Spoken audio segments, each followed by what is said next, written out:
But then the more the CrossFit Games side, I feel as though it's just kind of gone through different training phases. You know, there was times where when I first started, I feel like it was, how fast can you do Isabel? How fast can you do everything? It was more about the base workouts, your Helen, Fran, all those type of workouts. And then I feel as though it was, oh no, how strong can you get now? You know, what's your max snatch? What's your max clean and jerk? And everyone was posting all these different lifts of how heavy they could go. And it was just changing all the time. And then it was like the obsession with the dumbbell one year where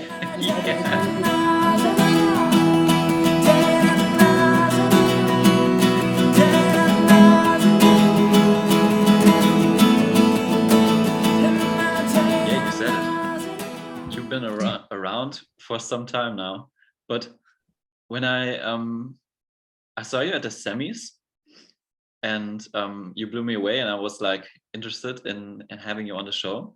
But then I searched you on the internet, and I couldn't find anything.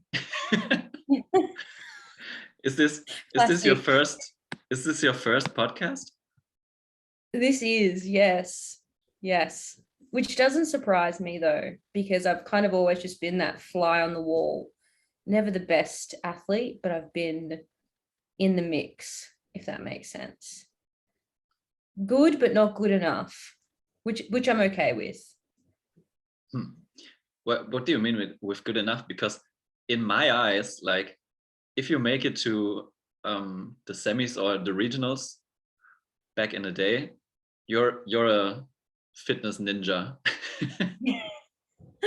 Yes, I mean, I should never take it for granted. I mean, I do work hard, and it is so hard these days to qualify. I do not say that it is easy, because it is not.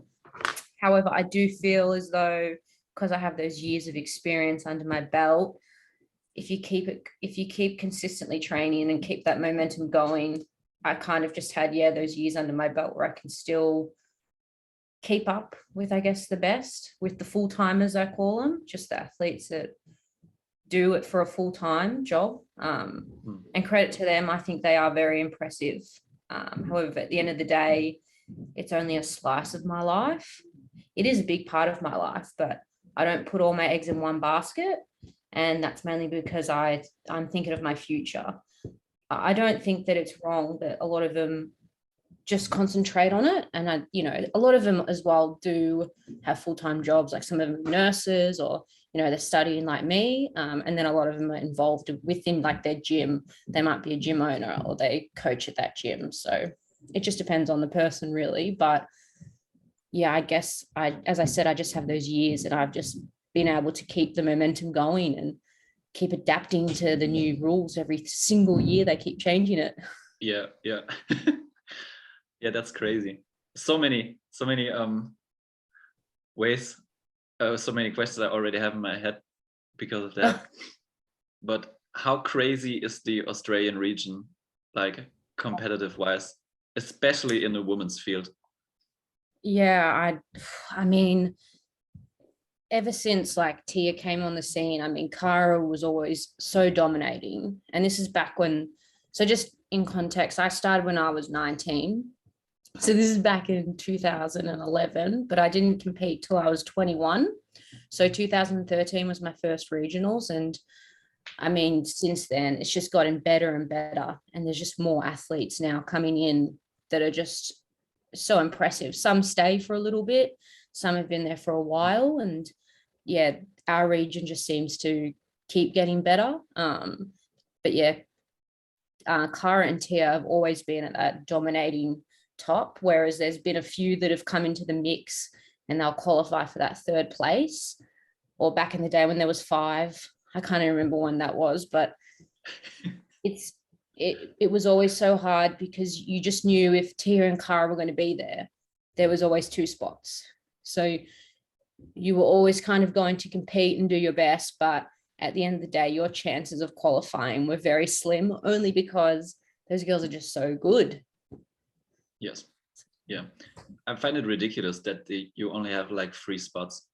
Like, for me, it's insane. I like 5 are way more realistic because I think they should change the system, like depending on the, like making the spots available for the games, like depending on the appearance on the games, Yeah. like I from mean, last year. yeah, I mean, I remember It's the when same with Europe. It's the same with yeah, Europe. They have so many good athletes and only like 3 spots. yeah, I mean, I get it from CrossFit's point of view is it's obviously a percentage thing. So how big that region is, they take the percentage from there. Um, but I feel as though the best still make it. And at the end of the day, like if you're not good enough, you're not good enough. You go back the next year, you train harder. But as I said, yeah, there's only 3 spots, and if you make it, like that's an achievement itself. And I was just always stoked if I could make it to that semi, because it just showed that I was all rounded enough to get through and make it there. And then the workouts get released and you don't really want to play anymore. That's just a different story. Yeah, how crazy was that King Arthur event this year? Oh God. Yeah, I that was probably my favorite event, but you know, everyone had their different plan of attack, and it was either go hard at the start or stay consistent and try kick it, you know, try go a bit faster at the end. Whereas I decided to go fast halfway through. So on the run, I absolutely legged it for me to make up ground. And the second half of that workout was I redlined. I held it together, but yeah, and then you go back out into the warm-up area and you just hear people's stories of how they attacked it, and they said, oh no, I went out too hot, or oh I didn't go out hot enough. So that was a very good workout, but wow, until you do it, like you understand the intensity of it. Yeah, I think it was really cool because it was like strategic. Like you said, you have to think how you're gonna attack it, and Yeah, you could see on the floor if that game plan was paying out or not. I know. And like some things are so different. Like you do something in training and then you get out on the floor and you're like, hey, that feels a bit easier. And then you get to something that, you know, wouldn't usually be hard for you, and it's hard. So you just have to take it as it comes, and it just depends on how you react, really. So, you know, some people will get no rep, or it's how you respond and continue through, but it just depends on the person. However, that workout was great. It was a bit rude to be the first one of the day, but Yeah, that's just how it is. but maybe also good, because if you're not fresh and attack this could be also like it was a battlefield. A lot of grief burpees at the end. Yeah. Yeah, I did like it. I did. When you see a workout like that, is that released up front, or do you get to see it the first time at the venue? We weren't actually shown how it was going to be set up, but I knew just from experience. So when I practiced the workouts, I would put space between the barbells. It's never, you always have to kind of move forward, or it's, you know, you go to these competitions and, you know, it is about finding the best, but it's also about the layout, how it looks for the spectators. So I trained that workout or practiced that workout with a runner as well. So I didn't actually do, or maybe one or twice I actually did like a normal run around my loop where I train at, but we all thought that it was on an air runner. And then when we got there, it was like, no, you're running outside. So, yeah, you know, you can think that you're training for it to a T, but then you get there and they can flip it upside down on you. So, but most of the layout I got correct. Wasn't too hard to figure it out. But then we ended up running around the stadium, which was kind of cool. Yeah, I think so too. It was for the spectators, it was way more like cinematic than running on an air runner. Yeah. Because that is always, I wouldn't say it's boring, but you can't really see like the space between the people and how close they are to each other. And obviously you can't overcome the person, like really, like if you don't see it really. So running around is always way more fun to watch. Like, Yeah, I agree. Yeah. As I said, everyone thought we were going to be on the runners, and then all of a sudden we were running outside. So that's like, it didn't phase me, but I'm sure it didn't phase the other athletes. However, I do feel like it did change the workout for some people. You know, some people have these runners at their gyms and they might be more efficient on it compared to when they run outside around the block. They can't go off a pace. You either go hard or and you don't have any incline or down. We just got these air runners at my box, and I haven't tried them yet. Because I find them so, like, for the general pub, I find them so boring. I don't know. My girlfriend is always like, my girlfriend is always like, I want an air runner. And I'm like, why? You can just go outside and run. Well, if it's raining though and you have a workout. Yeah, sure, but yeah. You know, I always tell her, like, watch all the regions. Did you watch all the regions? Yeah, I did. Interesting. Yeah. But how amazing was the crowd at the Torian? Yeah, I mean, it's insane. The owners did a really great job. I mean, it wasn't their first one, and definitely won't be their last.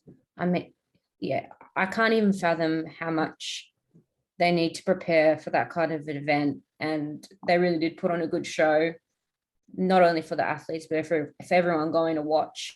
And it is, you know, such a big hype region with all the really good, you know, athletes in Australia and New Zealand. So yeah, I think they did a really good job. I mean, they've got a great gym as well in Brisbane, so wasn't expecting any less from them. That was also one thing that blew me away at this year's semis. Like, if you compare all of them, I watched all of them, and if you compare all of them, like, just from the spectator views, like, Australia and Europe was amazing. The stadiums were packed, the venues were amazing, and it was such a good competition. Like, if you compare it to the States, there were some events that weren't like 50% sold out or something. I find that interesting. Oh, really? Like, yeah, if you like you said it, you've been around, like, it's almost 10 years now, isn't it? Competing. Longer, yeah. It makes me get a bit teary.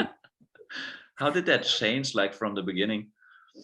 Oh God, where do I start? I mean, it was completely different when it started, and I still love it. Love, hate, I should say. From programming to changes with, like, the owners of CrossFit, you know, it had its ups and downs, and it's always been a kind of, I guess you'd say, risky or unstable sport because it's so new. You just don't know, like, especially when I started, I didn't think I'd still be doing this type of training. But that was just me thinking ahead of time, hence why it's only a small part of my life. But I think the biggest thing I've noticed is probably the programming and just the changes to the competition side. I feel like the CrossFit Inc. in general, they've really improved for their, you know, their level 1 and getting the community fitter and stronger, educating them on what to eat, so on. But then the more the CrossFit Games side, I feel as though it's just kind of gone through different training phases. You know, there was times where when I first started, I feel like it was, how fast can you do Isabel? How fast can you do everything? It was more about the base workouts, your Helen, Fran, all those type of workouts. And then I feel as though it was, oh no, how strong can you get now? You know, what's your max snatch? What's your max clean and jerk? And everyone was posting all these different lifts of how heavy they could go. And it was just changing all the time. And then it was like the obsession with the dumbbell one year where, you know, there was only the dumbbell or it was only the barbell. I feel like there was a year there was only the dumbbell barbell. regionals. Yes, see, and it just went through all these phases, and I feel like it kind of lost its way a little bit, just from my opinion. At the time, I wouldn't have known, but when you look back and you look at the programming, I don't know, I just feel like it really did have a few changes, and I feel as though it's found kind of an even slate, I would say. I was very impressed with the games programming this year. Some probably hated it, but to me it was, I feel, what it's really about. As I said, just over time, I feel as though it kind of lost its way of the real methodology of the program. But here I am still playing along. So who's the real fool? Yeah, I find that interesting. I read a post of you that that you really liked this year's programming at the games because it was like pushing. Was it because it like pushed the gymnastic side of the sport?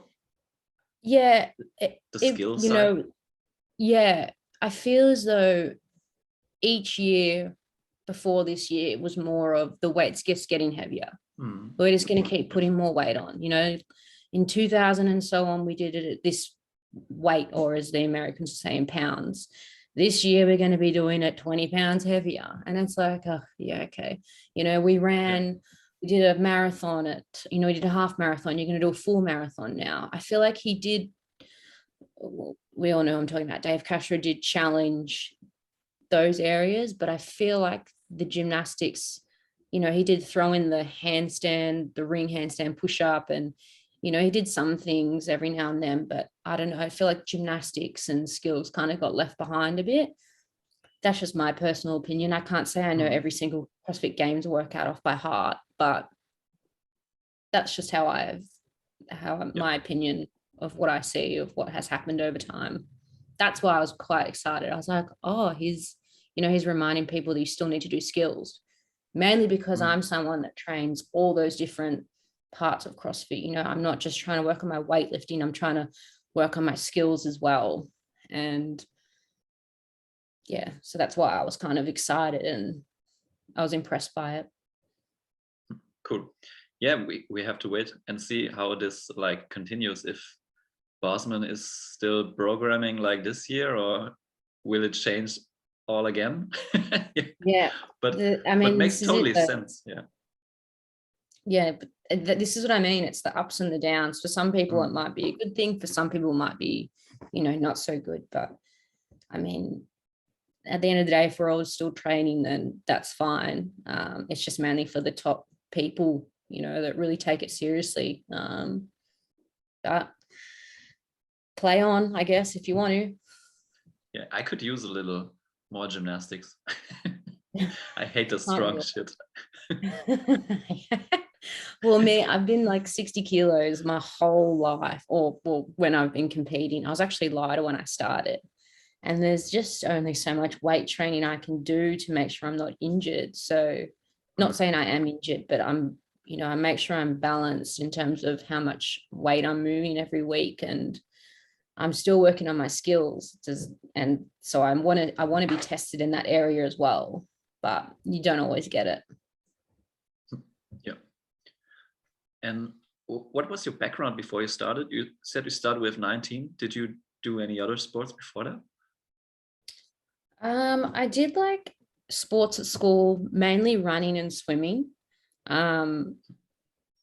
I guess you could say I was a pretty good runner. I did a marathon when I was 19, just because I wanted to. I didn't get like an amazing time, but I did it. I didn't really train for it. And then I was actually going to go down the path of running, but it just so happens I found CrossFit about 2 weeks later. And I thought, yeah, this is a lot more enjoyable than running. I might try this out for a bit, and still here. Cool. What are the main sports like in Australia? If you were a kid, what is the most normal path you will take on sports wise in Australia? You know what? That's a really good question. And I think that also depends on who you ask in terms of where they live. So I'm in Sydney right now, and they're all obsessed with like NRL and rugby. It's where you like throw a ball sideways and you got to get the ball. Yeah. So I feel like that sport is dominant in New South Wales, whereas more down south in Victoria, they're obsessed with kicking the ball. It's like an oval shaped ball, AFL. And then obviously like cricket as well is probably a big one, tennis, a lot of outdoor sports. If you live along tennis, the coast, of course. Yeah, if you live along the coast, and life saving, a lot of swimming, but it just depends on, I reckon, where you live and what your parents did for sport, so on. But I feel as though the states do determine or are more influenced by different team sports. Interesting. Yeah, because when I have like Europeans on, they usually played soccer. Oh yeah. Here in Europe, it's like soccer is the main sport, I think. And you always have like, yeah, I played soccer there, I played professional soccer, like this. And they always have this background of like running around the pitch like for 90 minutes. Yeah. So I find it interesting, like in Australia, it's completely different. And in the United States, it's completely different too. Yeah, but there's a lot of outdoor sports, I feel, in Australia. And yeah, I do love hearing, what sports people did when they were younger, especially in Australia. It's just so, you just meet some people and they're like, oh yeah, I did this. And you're like, what? No way. Like, so it's pretty cool. Yeah, but I always felt like for CrossFit, Australia, it was like way bigger at your place than it was like in Europe or Asia or Africa, like from the beginning. Like your community like embraced it, I think. From my perspective, like halfway around the globe. Yeah. Well, when I started, I remember Googling CrossFit gyms, and there was only about 5 to 10 in the area. Like, so I'm talking now that probably, if I was to do that Google search now, it would be over 500. So when I started, there wasn't actually a lot of boxes or gyms. You used to call them a box, but they're quite, you can get some boutique gyms now these days. So I feel like it has grown. I guess it did have a good base or a good start. But yeah, I mean, there's so many different gyms now that you really do have to sell the best, or, sell your gym in terms of, because there is a lot of competition, which is kind of cool. But it just depends on the location as well. Interesting. And you have to tell me, how do you keep like motivated to train like over this long period? Yeah, I mean, I can't say that I've consistently trained, for the last 11, 12 years. There's been a few injuries, there's been a bit more focus shifted somewhere. But I think also it's just like embedded. I feel like there's some of us that are still going because I still like the style of training, and I feel like I'm still getting better. There obviously are some things that I'm always going to need to improve on, but I feel as though I've got that competition still in me. I did try to retire. And then, when was that? It was just before COVID. It was when I got I finished my degree. Yeah, I finished my degree, and I got told that, like, you're going to finish full-time job and it's over. Like, you're going to have no time. And I was like, so I was mentally preparing for it. And I just kind of thought, oh, well, you've had your time. Maybe it's time to let it go. And I don't know. I remember watching the games and I was like, oh, I miss it so much. Like, my goal was never to get back to the games, but I knew that if I trained hard, I could possibly make it back to Torian. However, this was also in the middle of, we don't even know if Torian will ever happen again, and the world completely lost their heads and thought that life was never going to go back. And I don't know what it was. I thought, oh, I reckon I've still got it. I reckon I can still do it. And from then I like really set out some goals, and because I've qualified before, I kind of knew what I had to do, and I do move quite well, and I'm not really injured ever. So It was more just I had to do the work, and I feel as though I would tick that goal off. So, but yeah, I do train early mornings, sometimes afternoons as well, but it's more, I don't know, I do like achieving things. I do like achieving goals, and it just so happens that it's a really freaking hard goal, but when you achieve it, it is nice. Yeah, I guess so. So you work out before and after your work? Yeah, Basically. I mean, most of the time, like at the moment, I'm trying not to, I don't really need to be training twice a day, but just because I like to, I still do it, but I do make sure that I'm not overdoing it, because it is off season. Like you do need to make sure that you've got some, deload happening, and because you don't need to be super fit all the time. Like, as you know, most people are probably trying to get strength gains at the moment. And so for me, if I feel good, I'll train twice a day, but mainly in the mornings, I train before work just so I can get it done. And I don't have to worry about if I get stuck at the office or if I get stuck doing something, I'm not going to miss out on training. Interesting. And when summer comes around, it's too hot. Too hot here over here. Oh, we have like a heat period in Europe right now because of climate change. It's crazy. Like this summer it was like way hotter than usual. I think it's gonna be the new usual. But interesting that you said it, like that you try to let it go, and then COVID happened. Do you think if COVID did not happen, do you think you would still be around competing? That's a good question. And I honestly don't know. Because I reckon let me rephrase it, because for me, like COVID, like the first like really hard lockdown here in Europe, it was like a time to settle down and to really think what you value and what you want to do. Like, before COVID, I was like working full time. I was like traveling there, doing this job, doing that job, doing that photography job. Like, even if it was small money, like traveling all around, do everything, say yes to everything, like basically. And then COVID happened, and I was like thinking like, do I really want to do this like for the next 5 years plus or something? And you really thought about the things you value and you want to continue. Was something like that in your head too during that time? So I was like one of the fortunate people that still continued to work during lockdown. So my job allowed me to work from home, and I still got paid, and I'm just very lucky for how everything turned out for me, because I graduated and I got a job not straight away, but very soon.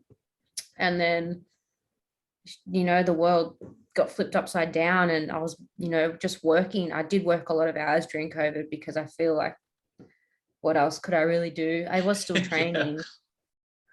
But yeah, I feel as though you probably do have a good point there, is like you really did think about, what am I doing with my life? Am I happy? Is this the right thing? And, I was very proud of my, finishing my degree that I worked really hard for. And, I got a job. I feel as though there was a lot of pressure from society. You finish your degree, you get a job. And I was told by numerous people that it was very hard to get into my field, and, that it might take me a year or something to find a job. So, I feel like I was ticking all these boxes, and there was something missing. And I thought, well, why don't we just keep going? Why don't we try?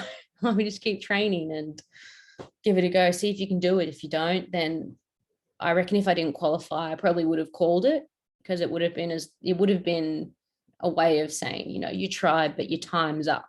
Because I feel as though there are a lot of us that have been around for a while, and, when is the best time to give up? And it's nice to see people like Annie Thora's daughter. She's been around since I started. Well, she was obviously before me, but there are still a few of them around. God love them. And so you see them still going like that.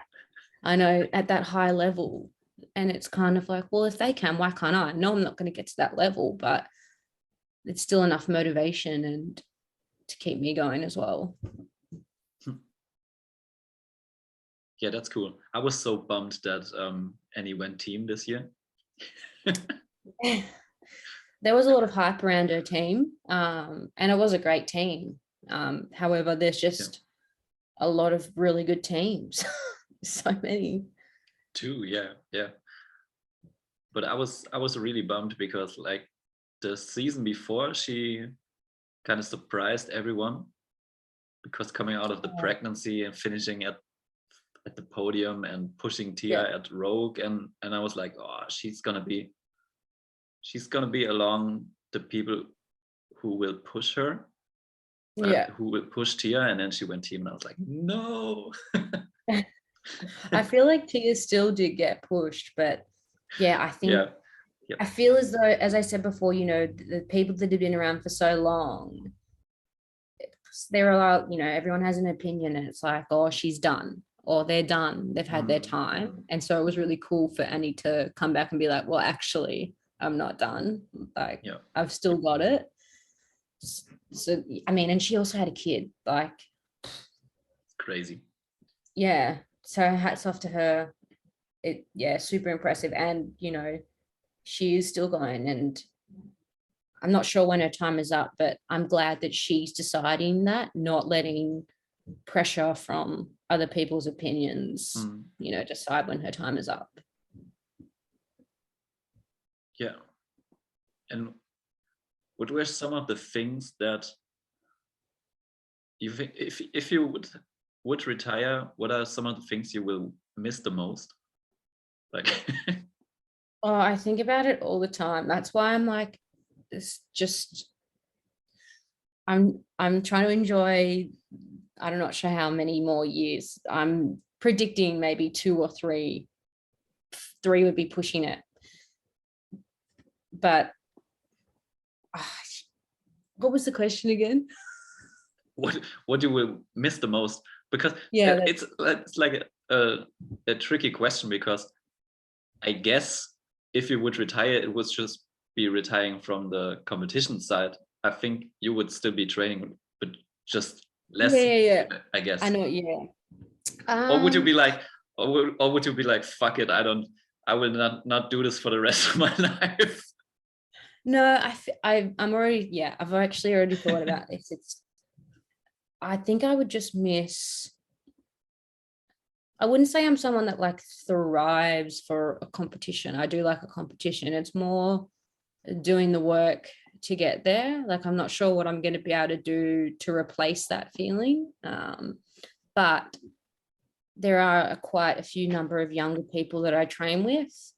So it's more, I can help guide them for the future. So I'm still involved, and I feel as though, you know, I can still potentially still go to these competitions and watch, maybe snag a media spot one day if I'm lucky. Maybe something like that if I still would want to be involved in more the competition side. But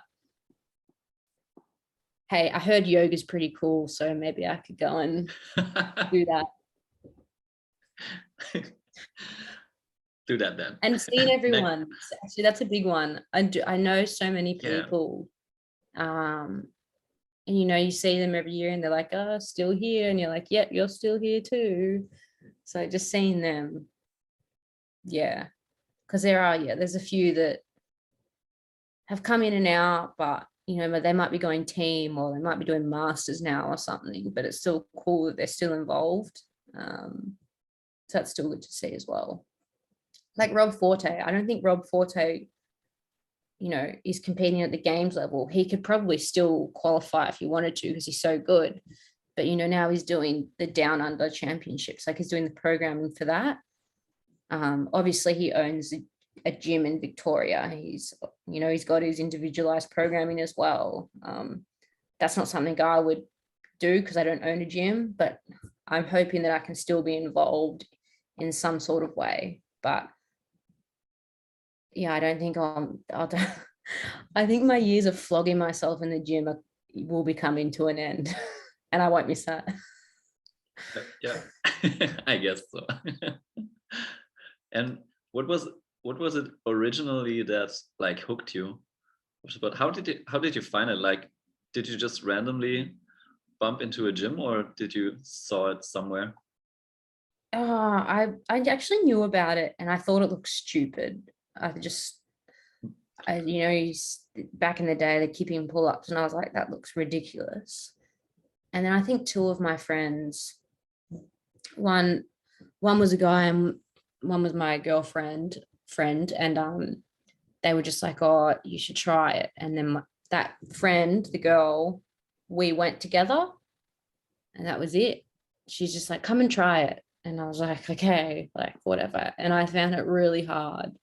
And I had my first session in the afternoon, and I was back there the next day in the morning. And then you're hooked. And that was it. Yeah. Crazy. That's cool. Oh, What was the most, like, you went to the games with a team one year, didn't you? I did 2016, CrossFit Athletic. That was Yeah, still in Carson, wasn't it? it was the last year, Oh, really? I think. Wow. No, second last. Oh, I can't remember. Anyway, it was really hot. It was great, but it was the team of six. Maybe that was the last year they did team of six. Oh, wow.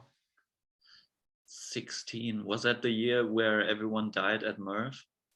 Or was that 17? Oh no, I that think they was died 15, I both. think. I think that was Maybe 15, I yeah. don't know. We did have Murph. We had team Murph. So they would have had Murph. Oh. How was that experience, that stage?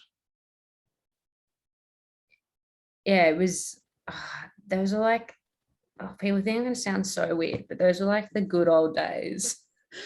Uh, I don't know. It wasn't like I always say this to people, but CrossFit wasn't cool when I started. And I still question sometimes if it is or isn't cool, but it it didn't have the same vibe as what it does today. And I don't care what anyone says. I'm 100% right on that. Um, whereas now I feel like it's more accepted, or I feel like there's a lot of other things that have helped with that process. But, this was like a couple of years in when I started, and I got to go to the games as a team, and you got to see all these incredible fit athletes. And it's just so motivating. Like, yeah, it's definitely a very cool experience. Unfortunately, not everyone gets to experience it. And I wish I don't know, like, I'm not saying I didn't take it for granted, but I wish I knew how lucky I was at the time, because you don't know if you will go back or if you ever will go back. So, but yeah, it was that, back then as well, when I went, there was still OGs around. I don't know if you know, but like Camille LeBlanc, as an A. Yeah. That was when Matt Fraser was still competing. Like, there was just a lot of these people that I really looked up to when I started, and I got to see him in the flesh. And I was like, oh, act cool, dying on the inside. But yeah, I remember Matt Fraser. I didn't really know like who he was that much, because Froning was always like the big dog when I started. And there's all this hype around Matt Fraser, and I just remember him walking past, and there was about like 3 video people following him. And I just remember, when someone walks into like a room and you're like, oh, they're really cool. That was just what I instantly got from Matt. Just moments like that I remember. Yeah, seeing Camille, and I just remember seeing Matt Fraser walking past, and I was like, yeah, he's so cool. Like, how do I get that cool? I think 16 was the first year he won. Yeah, I think it was. Yeah, I think 15 was. Team. Or Froning went team that year. Yeah. I only know because they won every bloody event nearly, except the swim. We won the swim. Australians usually do. Yeah, we do. What I'm gonna take a shift now. What do you do when you're not working out? What do I do when I'm not working out? Yeah. So right now I'm at my desk, well, my home desk. But I work in an office in Belrose, which is about 15 minutes from here. I'm an environmental consultant full-time. And I'm studying my master's at the moment as well to be an environmental engineer. Yeah. What is that for someone like me who doesn't know anything about it? What do you do when you finish studying? Yeah, I do get this question a lot. Don't worry. I work for a company that specializes in mines, quarries, waste treatment facilities, and landfills. So I'm more on they have a financial side, and they have like an enviro engineering side. They do cross over at some points, but I'm mainly on the engineering side. However, I'm getting training on the financial side at the moment. Very confusing. But the role that I took on previously, we do big development applications for clients. So if they have an existing site, such as a landfill or a quarry, let's say, and they want to convert it to a landfill, we help them with the development application process. So we ensure that all these different reports are completed, and the environment, the people surrounding the site won't be affected by this new development. There is a lot of detail. I can't even express how much detail is involved. But that is just kind of like one little section. We also do like EPA variations. So if you need like a license or you're being questioned about something, we help with responses to that.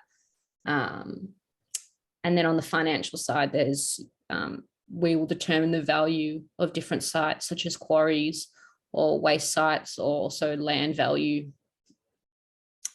Yes. Does that help? Yeah, sure. And that is confusing for you, the financial side? Yeah, I mean, being a science student, learning, I mean, I only do really the front end of the reports, which is not too bad. The back end is the numbers. But it's mainly just putting numbers into a spreadsheet. However, you do have to apply the right model. So yeah, it's very difficult, but I mean, challenging, but very rewarding. And I work for a really good company as well. So I really do like it. Yeah, I saw some of your video presentation on your own YouTube. Oh my God. You did something on the corals. Oh yes. On the I really should make them private. They're for dying right now. Dying. I was searching for there's one vlog from some CrossFit vloggers like 2013 or something where you appeared, and then your own stuff, and that's basically it. And some clips from like regionals, but other than that you can't find anything on YouTube. Fly on the wall, that's me. Yeah. Yeah, Amy, thank you for being on the show. I think that's it. Perfect. I'm gonna let you off the hook and I'm gonna start my day. Thank you so much. It's been good to talk to you.